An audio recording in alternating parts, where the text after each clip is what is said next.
It's a Mailbag Friday on the Locked On Braves podcast. We got a lot of questions coming from you on Twitter, the most questions we've ever had. It's going to be an amazing podcast talking about some trade ideas like Ian, Happ, Max Kepler, and who the Braves could give up in a trade. Do they have to part with William Contreras? What's the plan with William Contreras? Are they going to use him as a DH catcher? Do they try him in the outfield again? We're talking about all of that. Obviously, we'll discuss Dansby Swanson as well, and just where do the Braves go this offseason. We got a lot to cover on this Friday edition of Locked On Braves, so let's get into it. You are Locked On Braves, your daily Atlanta Braves podcast. Part of the Locked On Podcast Network, your team every day.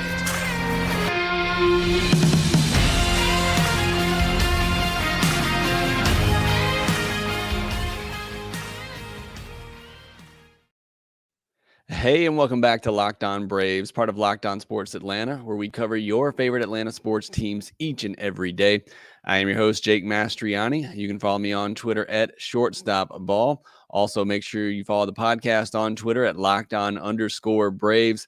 Send in any questions, comments, or feedback you have for the podcast so you can be part of the podcast, which is all this episode is going to be. We got tons of submissions for questions for this Friday edition of the Mailbag. So we're going to get to all of those on today's episode. If you're new, make sure you subscribe to us on YouTube. If you're watching the video, hit that thumbs up button and that notification bell. It's one way that you can help support the show and what we do here. As always, thanks for making Locked On Braves your first listen of each and every day. Continuing to post episodes daily. I posted a lot this week. I think it's my 6th or 7th video this week and podcast. So a lot of content out there for you this week. Obviously busy with the winter meetings, even though the Braves didn't do much, but a lot of Braves content there for you. Before we get into today's mailbag, I wanted to let you know that today's episode is brought to you by BetOnline. BetOnline has you covered this season with more props, odds, and lines than ever before. BetOnline, where the game starts. Well, we're about to start on this mailbag episode, a late night on a Friday. Hopefully you're listening, joining me in the chat here. Got a lot already in here. Hopefully you're listening the day after Saturday. Whenever you're listening, I do appreciate it. But we got a lot of questions to get to. We'll talk about Dansby. We're going to talk about some trade ideas out there. Max Kepler, Bryan Reynolds, Ian Happ, and get into all that. I got a really good question about the Braves' international signings and when could we see the prospects replenished. And I want to get into that later in the episode. So a lot of questions came in on Twitter. I want to make sure that I get to those. But if you have some in the comments section, if you're with me live, I'll try to get to those at the end as well. But let's jump right into them because, like I said, got a lot here. Chris Shaffy says, are there any teams that have more than one player who could play shortstop as someone the Braves could be targeting? Do you think the Braves are done with their bullpen? Yes, I think the Braves are done with their bullpen. I think Alex Anthopoulos has pretty much said as much after the Joe Jimenez trade. I wouldn't be surprised if maybe they make some other smaller moves, like if they wanted to bring Luke Jackson back on a minor league deal with a spring training invitation. That would not surprise me, but I think as far as big moves go for the bullpen, I think they're done. Other teams who have multiple shortstops that could be looking to trade, we talked about the Padres, and especially after them signing Xander Bogaerts, that maybe Kim is available in a deal. I think the plan is to move him to second and Cronenworth over to first, but that's one team that came to my mind. If you can think of any others, let me know in the comments section. Joshua Daniels says, looks like the league is playing checkers, looking for the instant gratification, while AA is playing chess, the long game. Do you feel there's a big move coming that we just don't see? Brandon Kirkwood also said, do you think the Braves make a big splash this offseason? As is always the case with Alex Anthopoulos, you have no idea what he's thinking. Usually nothing gets out until it's made official. You know, even those in the know, the writers, beat writers covering the team typically have no idea which direction the Braves are going. So I would not be surprised. And I said this past week talking about the winter meetings, that to me, I didn't really expect Alex Anthopoulos to get anything done because I didn't think the Dansby Swanson stuff would happen. I think the winter meetings for him were more of, okay, what are our plan Bs here? Who's available in a trade? What are some out-of-the-box ideas if this doesn't work out? Essentially, if Dansby doesn't work out, I think that's what Alex Anthopoulos spent pretty much the entire winter meetings doing. So it would not be surprising to me if he comes out and has a big surprise move that nobody was looking at. I mean, that would be typical Alex Anthopoulos. I do think the Braves have one big move. Mark Bowman and others who have covered the team said that the Braves probably have one $20 million a year move in them. Now, that to me would be Dansby Swanson if it's going to be a free agent signing. So I do think they have one big move, whether for shortstop or left field. I do think there's one big move left. Wendy says, why don't people understand that Acuna and others aren't getting messed up by their contracts? And I've talked about that a little on here before. Many don't understand that a lot of the years that Acuna and Albies in particular, Michael Harris, Spencer Strider are getting paid for are buying out their arbitration years that would be much smaller for the most part if they were to go through the arbitration process. And it's actually hurting the Braves a little bit now when it's coming to the tax payroll, because that's going into the tax payroll just takes it by the average annual value of a contract. And so it's pushing up the Braves tax payroll. But a lot of people don't understand that those are arbitration years for the most part that are being bought out that are typically going to be a little bit lower. A lot of people aren't understanding that Acuna and Albies and Harris and Strider, they're going to get another opportunity to get a big payday. They are that young. They're signing these deals. They're taking the security now and locking up that guaranteed money. And then they're young enough that after these deals, they're going to have another opportunity to get a big contract if they continue to play the way that they are. But let's not kid ourselves. These deals that, even Riley and Olsen are signing, especially you look at the deals that are being signed this offseason, those are team-friendly contracts. The Braves don't have anybody that they're paying over more than $22 million a year over this, decade that they have that they've locked up all these players for. These are team-friendly deals. That's why the Braves are doing them, but it's giving these players security. And for a lot of them, again, Albies, Acuna, Michael Harris, Spencer Strider, they're going to have an opportunity to get another big payday once these deals come up. Whit Price says, what do you think a Carlos Correa contract would look like? And on a scale of 1 to 10, how likely do you think the Braves would make a move for him? I think he has to get more than Trey Turner. So I think he's probably getting $330 million over 10, 11, 12 years, however many years the team wants to spread it out for. But I think that's the type of deal he gets. I think he has to get more than Turner. And if 1 is not likely and 10 is likely, I would say it's a 1 that the Braves would even go after him. Steve Lamb says, who would you rather have? Bryan Reynolds, Ian Happ, Max Kepler, or Adam Duvall? Out of those guys, I'd bring Bryan Reynolds first, Ian Happ second. I'd probably go Adam Duvall third and then Max Kepler. And I'm not huge on Adam Duvall's bat, never have been, but I like the idea that he can play all 3 outfield spots. And then Steve Lamb also asked, do you think the Braves would dare roll with Contreras in left field? I mean, they've used Gaddis and Riley out there before. They've already tried Contreras out there. I believe it was Mark Bowman who actually talked about this on Friday as well. Somebody had asked him this question, and it did not go great. So, no, I don't think they try him out in left field again. I mean, I'm not saying they don't ever do it, but just the initial try that they had with him was not great. They tried putting Orlando Arce out there as well, and that was not great either. So, it's not just easy to say throw somebody out in left field and let them figure it out. We talk about that with Vaughn Grissom, but I think Vaughn Grissom's athletic enough that he could do it. But I don't think they try Contreras out in left field. I think Contreras, and personally, if it were me, I would start grooming Contreras to be your future everyday catcher. What I saw from him in 2022 proved it for me that he can handle the catcher position, that he can play 110, 120 games a year. I would start grooming him for that. If you wanted to move him to a full-time DH, I would be okay with that as well, but then you're going to have to continue to go out and find these veteran catchers, what the Braves have done a great job of. You got Travis d'Arnaud. I like the move for Manny Pena. He got hurt and things didn't work out. So you continue to go that way with catchers if you wanted to, and then just move Contreras to DH. Or if you go and make a big trade, you trade William Contreras. And I think that's that's kind of what the Braves are having to look at right now. His stock is probably as high as it's ever been and as high as it ever will be, coming off an all-star season. Do they believe? I think right now the Braves have to decide internally, do they believe William Contreras is a catcher? Can he be the catcher for the Braves for the next 5-6 years? If they do, then I think they need to hang on to him, because that's really hard to find somebody that can hit like he can and handle the position defensively. If they don't, then maybe you do consider trading him. Maybe if you consider him to only be a DH, maybe you do consider trading him to make an upgrade at shortstop or left field. Again, that's not my preference. If it's me, I think what he showed in 2022, that he can handle the catcher position, and I leave him there. I like that bat.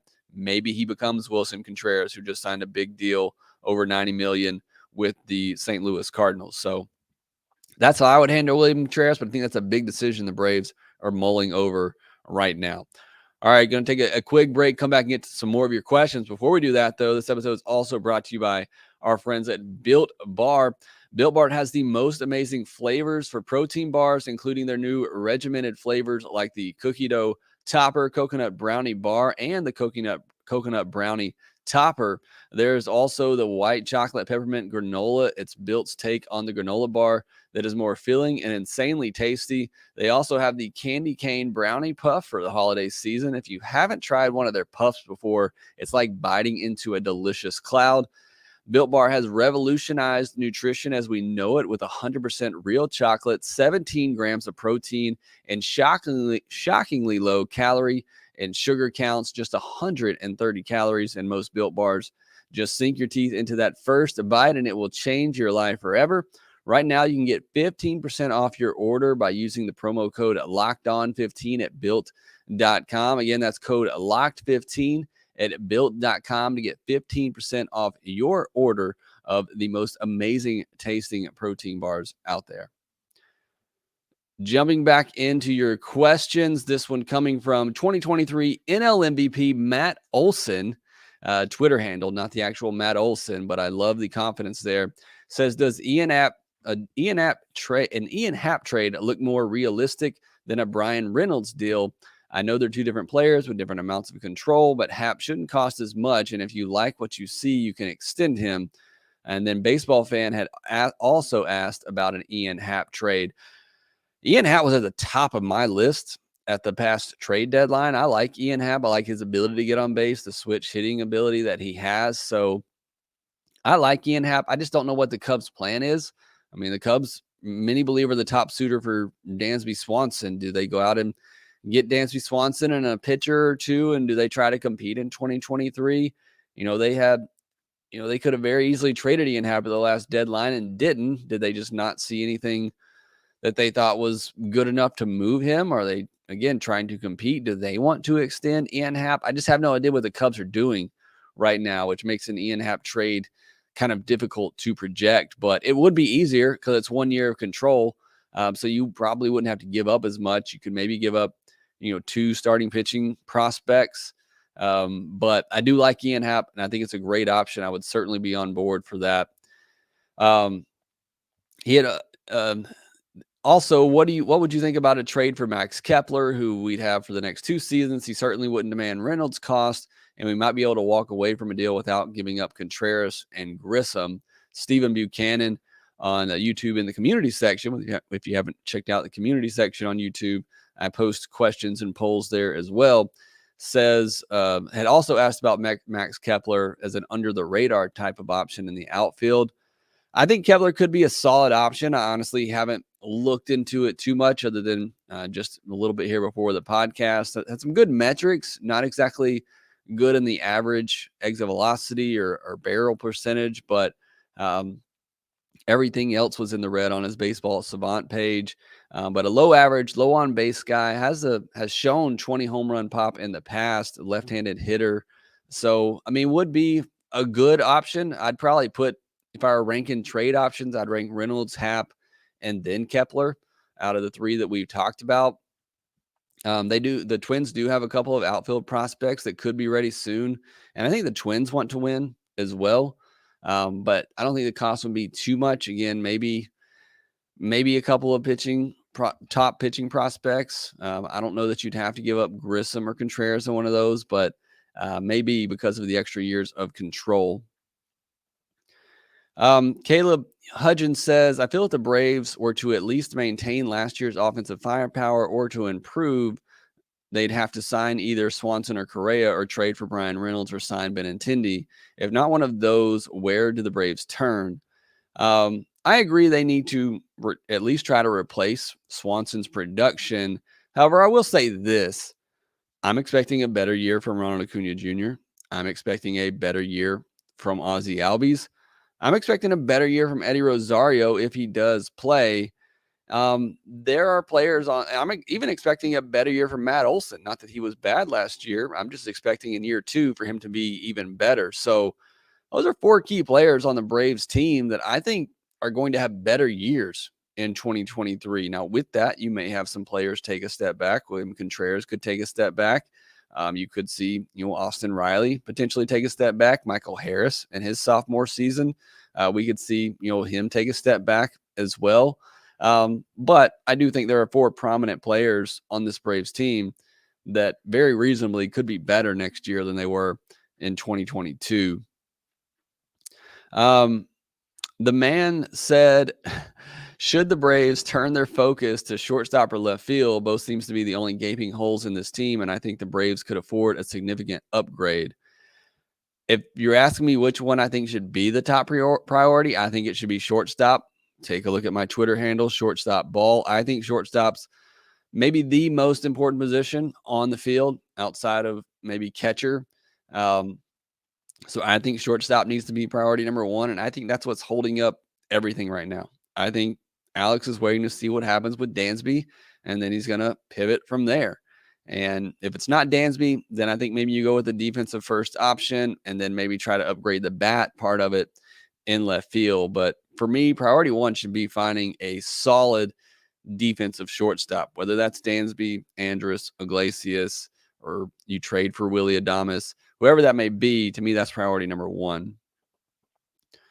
Chris 1414 says, if the Giants signed Correa, would a Brandon Crawford trade seem logical for the Braves? Interesting option. That would certainly be a great defensive player for shortstop. He's making $16 million next year in 2023, a 2-WAR player last year. Let's jump back into it, though. Too much said, is Eddie Rosario tradable? I don't think so, in my personal opinion. He's $9 million. Didn't play it well at all last year. I just don't think that's a tradable contract at the moment. But let me know. You disagree. I mean, it's not a lot of money, but it's a player who wasn't very good last year. And it's what would a team want in Eddie Rosario? What do the Braves want in Eddie Rosario? I think he's coming back personally. So I don't think it's a tradable contract. Maverick says, since the Dansby camp asked for 6 years and $140 million, but with the way the market is, do you think AA would sign for more years and less AAV? Say 9 years, $153 million for an AAV of 17 a year. Personally, for me, well, I wouldn't even say personally. This is the way that Alex Anthopoulos has handled it in the past. He has been more concerned with the years than the AAV. Typically, we've seen him take shorter term contracts, but higher AAV contracts. So even you look at Freddie Freeman last year, the whole hang up was that Freddie wanted that 6th year, which he ultimately got from the Dodgers, but AA wasn't willing to go there. AA wanted to stay on the 5-year deal. So I don't think that really makes it better or any more likely for the Braves to sign Dansby Swanson. I think it's all just comes down to what Alex Anthopoulos feels comfortable giving him in terms of years and dollars. I don't see him spreading it out over 9 years just to bring the AAV down. It's not something we've seen Alex Anthopoulos do in the past.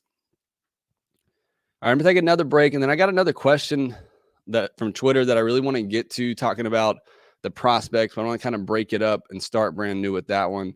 We'll talk about that one here next.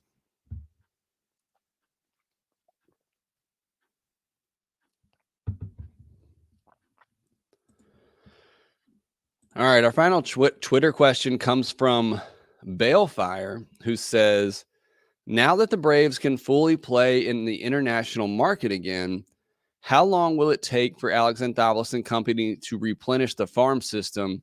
I think the recent long-term signings will provide much needed time to refill the minor league cover. That's a great point about all these major league signings, and you're having all these positions locked up for a long time. It's going to give you the ability to kind of restock that farm system until younger players are needed again. But as far as how long it's going to take to restock this farm system, my initial thought is 3 years. You think about it, they signed Ambiorz Tavares, I believe 2, if not 3 international signings cycles ago, and he's just now getting to the A-ball level. Diego Benitez, another one they signed. I believe he may have been the last international signing class or the one before that.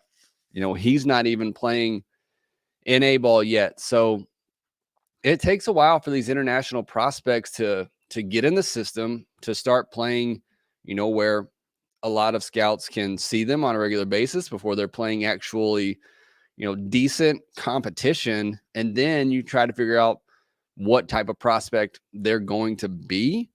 So again, I think it's going to be at least 3 years before you start to see this farm system turn around, because it's going to take some good drafting, which I think we saw this past year.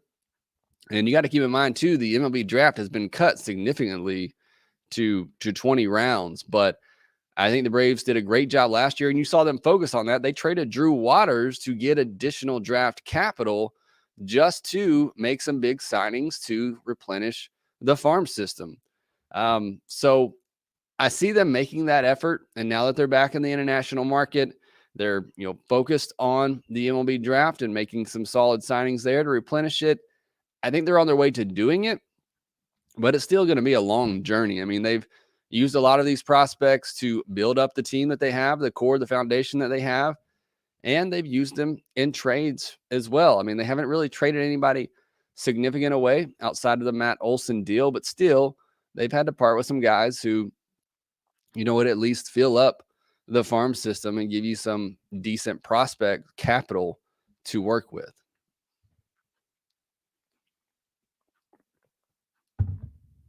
All right, that was all the questions from Twitter. Appreciate everybody sending those in. As you can tell, I'm kind of losing my voice again, trying to battle this cold and get over it. So I'm going to try to go through the comments real quickly and see if there's any other questions out there that we have. CW asked, what is the trade package that could get Bryan Reynolds? Talked about this the last couple of podcasts, but I'll go ahead and put it out there again. For me, a package from the Braves, the best package from the Braves they could give for Bryan Reynolds is either Vaughn Grissom or Contreras, and then one of their recent draft picks like J.R. Ritchie, Owen Murphy, and then maybe a Bryce Elder or Kyle Muller.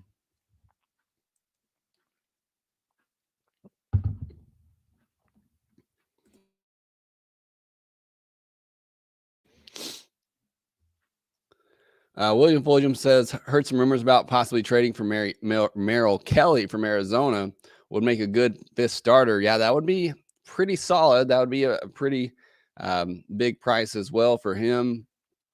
I think Merrell Kelly's a bit of an underrated pitcher in Arizona. Sorry, I'm specifically looking for questions here, so I apologize if I go over some of your good comments. JA85 says, are we going to get rid of Ozuna? It's not looking like it. I feel like if they were, Alex would have already found something. So I think he's either coming back for the Braves or they're going to cut him at this point. Matt Mock said, where did all the talk go about Murphy from Oakland? A little surprising that didn't get done. with how much traction he was getting at the winter meetings. And especially after Wilson Contreras signed with the Cardinals, you thought that would have picked up his market. So wouldn't be surprised if something happens on him soon, but I am a little surprised we didn't already see that at the winter meetings. Garrett Clement says, what do you think about the Braves making no moves this offseason so far and all their teams in our division going crazy? Again, I talked about this earlier this week. The other teams in the division, the Mets are just trying to get back to where they were. They lost nearly half their team after last year, so they're just trying to get back what they lost. Phillies have made some good moves to improve their team and get better. Braves are already pretty much complete with what they have. They don't have a lot to do.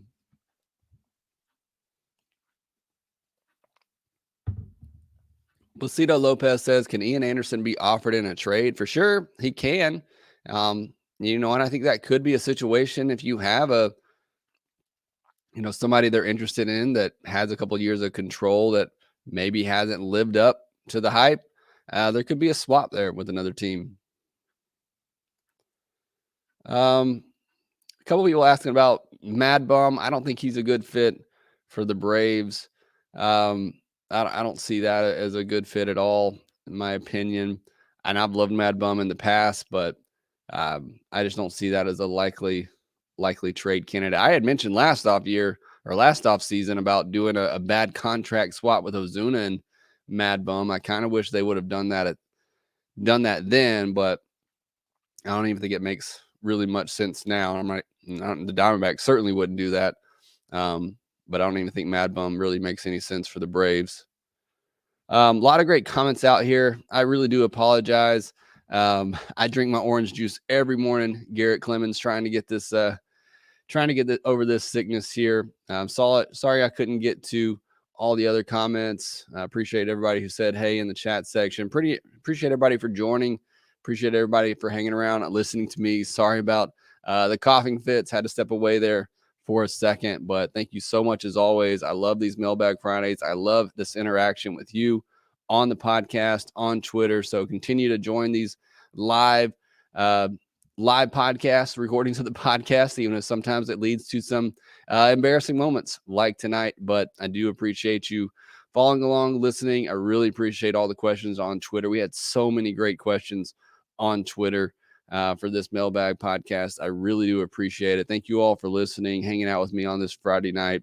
Thank you, Garrett. I hope hopefully better over the weekend, unless something crazy happens over this weekend. And I believe Dansby Swanson is getting married this weekend, so I don't think we'll hear anything. But otherwise, I'll be back with you on Monday. We'll kick things off and see how the Braves can improve this offseason. Be talking about all of that and answering any of your questions that I couldn't get to. But again, appreciate you as always for listening, making Locked On Braves your first listen of every day.